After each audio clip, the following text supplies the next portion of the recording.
सुबह टोटल दो कंपनीज के बारे में स्टूडियो में बात करेंगे, वेदांता लिमिटेड और साथ में वेदांता ऑयल एंड गैस। कल के सेशन में वेदांता लिमिटेड वापस से अपने मिड ब्लॉक पर आ गया था, यानी कि 272 से 282 के बीच में। इनफैक्ट आज का सेशन भी इस सेकंड ब्लॉक यानी कि मिड ब्लॉक के बीच में काम चल रहा है। अगर आप इस चैनल पर रेगुलर है तो आपको पता है कि 255 265 ये कितना जरूरी ब्लॉक था वेदांता लिमिटेड के लिए, और यहीं से ही आपको ये मोमेंटम कैरी करता देखने को मिला है। और तब तक हम इसको होल्ड करके चल सकते हैं जब तक ये 255 डेफिनेटली अपने फाइनल ब्लॉक और मिड ब्लॉक के ऊपर बना हुआ है। ये सभी चीजें हम पिछले वीडियोस में डिस्कस कर चुके हैं। शुरुआत करते हैं आज के इस वीडियो की वेदांता लिमिटेड से, फिर हम आएंगे आपकी दूसरी कंपनी वेदांता ऑयल पे। ऑलराइट, वेदांता लिमिटेड ने अपने क्वार्टरली रिजल्ट्स अनाउंस करे। रिजल्ट्स में कंपनी ने डीमर्जर की अपडेट एक और दी थी। अगर आप लोगों को याद हो, कंपनी ने अपने रियल एस्टेट एसेट बिजनेस को लेकर के बताया कि भैया हम इसको भी डीमर्ज करने वाले हैं। ऑल्दो स्पेसिफिकली कोई कंपनी ने एक पर्टिकुलर टाइमलाइन नहीं बताई है। ऑफ कोर्स जिस तरह कंपनी ने पहले भी कई सारा डिले किया था अपने पुराने डीमर्जर में, उसी तरह से यहां पर भी कोई टाइमलाइन अभी फिक्स नजर नहीं आती है। इसके अलावा कुछ डिटेल्स मैं आपके साथ पहले भी ले चुका हूं वेदांता इस वाले नए डीमर्जर की कंपनी के रिजल्ट्स के टाइम पीरियड पर। बट यस, इसी तरह से जिस तरह लास्ट टाइम आपको डीमर्जर पर इंपैक्ट अच्छा देखने को मिला था वेदांता लिमिटेड में, बहुत स्ट्रॉन्ग रैली उस समय चलती थी। कहीं ना कहीं इस अपडेट के बाद से कंपनी में वही मोमेंटम वापस से देखने को मिल रहा है जो पहले डीमर्जर के टाइम पर था। वापस एक बार फिर से डीमर्जर की अपडेट देते ही कंपनी पे ये वापस रैली देखने को मिल रही है। अब देखना यह है कि जो रैली है ये पहुंच चुकी है आपके सेकेंड ब्लॉक के बीच में, यानी 272 से 282 के बीच। ऑलराइट, ये है वेदांता लिमिटेड का चार्ट डेली टाइम फ्रेम का। मेरे पास एक 1 आवर टाइम फ्रेम का भी होना चाहिए, शायद नहीं है, शायद से मिस कर दिया मैंने। शायद 1 hour time frame Vedanta limited. Alright, ठीक है, तो ये मेरे पास 1 आवर टाइम फ्रेम का ही चार्ट है। सेकंड जो आपका डेली टाइम फ्रेम का चार्ट हो मैं यहाँ पर मिस कर दिया, कोई बात नहीं, मैं आपको एक डायग्राम बना करके दिखा दूंगा उसके बारे में। सो वेदांता लिमिटेड के अंदर अभी जो आपकी प्राइसिंग चल रही है वो 275 के पास में है। अगर आपको मालूम है 275 आपको नजर आ रहा है चार्ट पे, कहीं ना कहीं छोटा सा रिजेक्शन बन रहा है। मतलब अपने आप के अंदर ही 272 से लेकर के 282 का ये पूरा आपका ब्लॉक है, राइट। 282 और नीचे 272, ये आपका बहुत इंपॉर्टेंट ब्लॉक है। यहां तक हम पहुंचे हैं 255 से लेकर के लगभग 265 का गेम पूरा करते हुए। यहां पर आपका पूरा ब्लॉक चला था वेदांता लिमिटेड के अंदर, तो इस पूरे ब्लॉक को कैरी करते हुए अभी हम 272 से लेकर के 282 के बीच में आ चुके हैं। इस रेंज के अंदर भी देखो बहुत मिनिमम कई बार आपको रिजेक्शन देखने को मिलते हैं। इसी ब्लॉक में 275 कहीं ना कहीं एक रिजेक्शन आज के सेशन में नजर आ रहा है। ये 1 आवर टाइम फ्रेम का चार्ट है। अब यहाँ पर कुछ चीजें आज के दिन खराब जा रही है। इनफैक्ट कल के सेशन में भी कुछ चीजें खराब गई थी। अच्छा खासा रैली कर दिया था कल के सेशन में, लेकिन दिन के आखिर में थोड़ी बहुत करेक्शन के साथ 275 पर क्लोजिंग थी, और वहीं पर ही आपको रिजेक्शन खाता देखने को मिला कल भी, और आज भी 275 पर कहीं ना कहीं रिजेक्शन खा रहा है। लेकिन अच्छी बात यह है कि एग्जैक्टली जिस तरह 265 और 255 के बीच में इसने ब्लॉक क्रिएट किया ना, बिल्कुल एग्जैक्टली अपने पुराने चार्ट की तरह ही इस बार भी 272 और 282 के बीच में कहीं ना कहीं ये बेस लेकर के इसी ब्लॉक को वापस कंप्लीट करना चाहता है। अब ये ब्लॉक चार्ट जो होता है ना बहुत ज्यादा इंपॉर्टेंट होता है, क्योंकि इसमें ना आपके पास कंसोलिडेशन भी अच्छा चलता है। तो मुझे पर्सनल लगता है कि कहीं ना कहीं शॉक चाहता है यहाँ पर कि 272 और 282 के बीच में हम यहाँ पर एटलीस्ट कुछ सेशन और अभी बिताए। अभी सिर्फ दूसरा सेशन ही आज के दिन में है, वेराज वेदांता लिमिटेड ने 265 और 255 के बीच में एक अच्छा टाइम स्पेंड किया है। और एग्जैक्टली यही हम यहाँ पर भी चाहते हैं कि अच्छा कंसोलिडेशन ले ला। ऑफकोर्स ब्रेकआउट पॉइंट आपका जो भी रहेगा वो 282 के ऊपर ही रहेगा, और 282 को अगर ये क्रॉस करता है तो नेक्स्ट आपका वही पुराना 292, राइट। अब मैं आपको एक छोटा सा डेमोन्स्ट्रेशन यहाँ पर दे देता हूँ कि ये ब्लॉक चार्ट क्या होता है अगर आप पहली बार चैनल पर आए हो।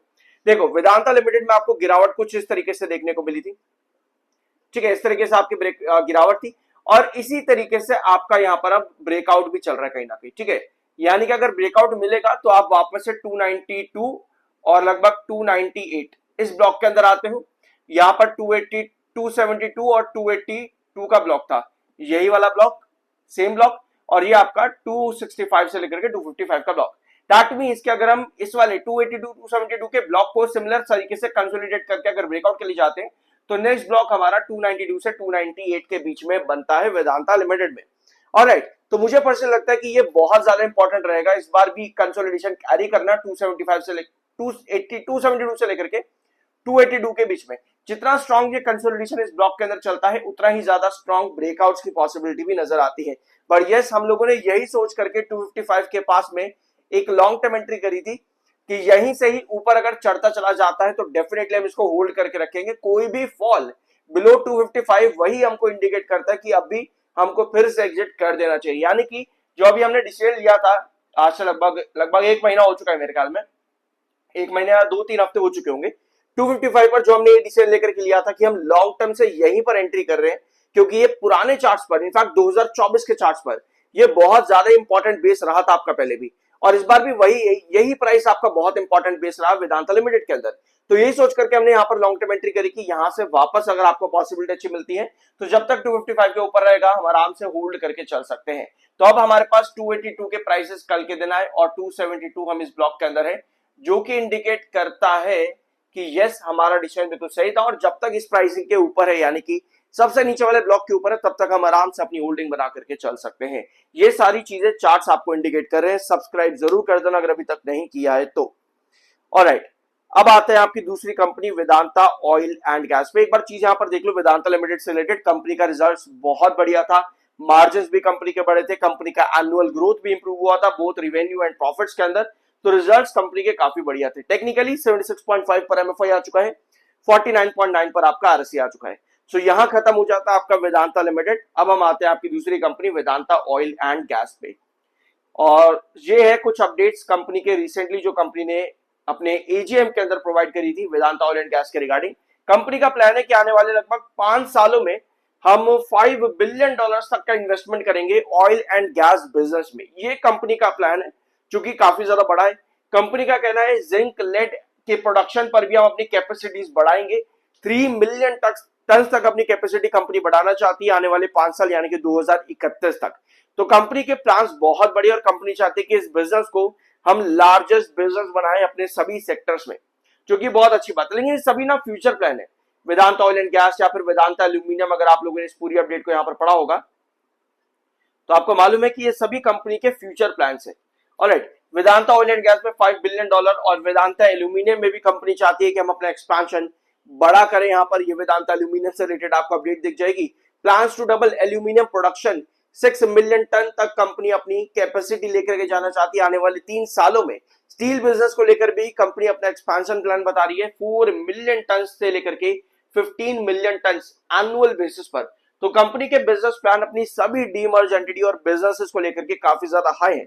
बट फिलहाल के लिए वेदांता ऑयल एंड गैस पर किसी तरह का कोई इंपैक्ट नहीं नजर आ रहा है। इसके पीछे स्पेसिफिकली कुछ रीजंस है। फॉर एग्जांपल, कंपनी के रीसेंट रिजल्ट बहुत अच्छे रिजल्ट देखने को नहीं मिले। कंपनी का डेफॉल्ट टैक्स और भी कंपनी के इंटरेस्ट, डेप्रिसिएशन, बहुत से रीजंस मिलू करके कंपनी प्रॉफिट पर आ गई थी। पर जब इतने सारे रीजंस अलग अलग सोर्सेस से आ रहे होते हैं प्रॉफिट्स को उठाने के लिए, तो वो एक अच्छा साइन नहीं माना जाता। अगर आपको ये पॉइंट समझ नहीं आ रहा तो मेरी रिक्वेस्ट रहेगी कि मेरे चैनल का Q1 के रिजल्ट्स के अगले दिन वाला वीडियो जरूर जाकर के देखना, आपको सारी इंफॉर्मेशन मिल जाएगी। मेरे ख्याल में Q1 के रिजल्ट कंपनी ने 30 जुलाई को अपडेट करे थे, और 31 जुलाई को मैंने वो वीडियो आप लोगों के साथ अपडेट किया था कि क्या कंपनी के रिजल्ट्स में नजर आया और क्या होना चाहिए था, क्या नहीं हुआ है। जरूर जाकर के देख लेना, आपको बहुत सी इंफॉर्मेशन वहां पे मिल जाएगी। So Vedanta oil and gas technically 56.4 के एमएफआई, 50.4 के आरएसआई पर है। थोड़ा सा चार्ट यहां पर समझ लेते हैं वेदांता ऑयल एंड गैस का। एक चीज मैं आपको बता दूं कि वेदांता ऑयल एंड गैस का चार्ट अगर आप डेली टाइम फ्रेम पर देख रहे हो तो आपको ज्यादा चीजें अच्छी तरीके से समझ में नहीं आएंगी, क्योंकि ये चार्ट बहुत अनडिसाइसिव मूव दे रहा है। 7 ईएमए भले ही 21 ईएमए के ऊपर आ जाता है, लेकिन बार बार कहानी वही रिपीट होती है इसमें वेदांता ऑयल एंड गैस में। जिस तरह यहाँ 38 के प्राइस से शुरू हुई थी, उसी तरीके से अब जो कल पिछले 2 सेशन में आपका जो मोमेंटम बना था इस हफ्ते के अंदर, ये वाला वो वापस से आपको ब्रेकडाउन के अंदर नजर आ रहा है, क्योंकि 7 ईएमए पर फिर रिजेक्शन खाता देखने को मिल रहा है अब वेदांता ऑयल एंड गैस। तो डेली टाइम फ्रेम पर कोई डिसाइसिव मूव यहाँ पर नहीं दिखेगा, वेराज 1 आवर टाइम फ्रेम पर चीज आपको थोड़ी सी बेटर समझ में आती है। यहां पर आपको मालूम पड़ता है कि लगभग 35.25 मार्क करना है स्टैंड को, 35.25। यहां आपको मालूम पड़ता है कि ये बहुत क्रूशियल बेस है वेदांता ऑयल एंड गैस में। ये पहले रिजेक्शन रहा है, यहां पर बेस रहा है, और अभी रिसेंटली इसी सेशन के अंदर और कल के सेशन में 35.25 एक बहुत इंपॉर्टेंट ट्रेंड की तरह काम कर रहा है। दैट मीन्स कि जब तक Vedanta oil and gas 1 hour time frame पर 35.25 के ऊपर है तब तक चार्ट अच्छा है। लेकिन कोई भी गिरावट कंटिन्यूअसली अगर बनती है 35.25 के नीचे, वो नेगेटिव और बेयरिश चार्ट को इंडिकेट करती है। फिलहाल के लिए मैं आपको एक चीज और बताऊं कि वेदांता ऑयल एंड गैस को लिस्ट हुए ज्यादा टाइम नहीं हुआ है, यानी कि चार्ट सब इतना अच्छे तरीके से खुले नहीं है। वही पुरानी बात कि अगर आप कुछ यहाँ पर बहुत बड़ा एक्सपेक्ट कर रहे हो वेदांता ऑयल एंड गैस में, तो पहले कंपनी के नंबर्स बढ़िया तरीके से आने दो, उसके बाद देखते हैं क्या कंपनी की पॉसिबिलिटी बनती है। कंपनी ने क्वार्टर 1 के रिजल्ट जरूर दिए, बट वहां पर नंबर्स इतने कुछ खास नजर नहीं आए हैं।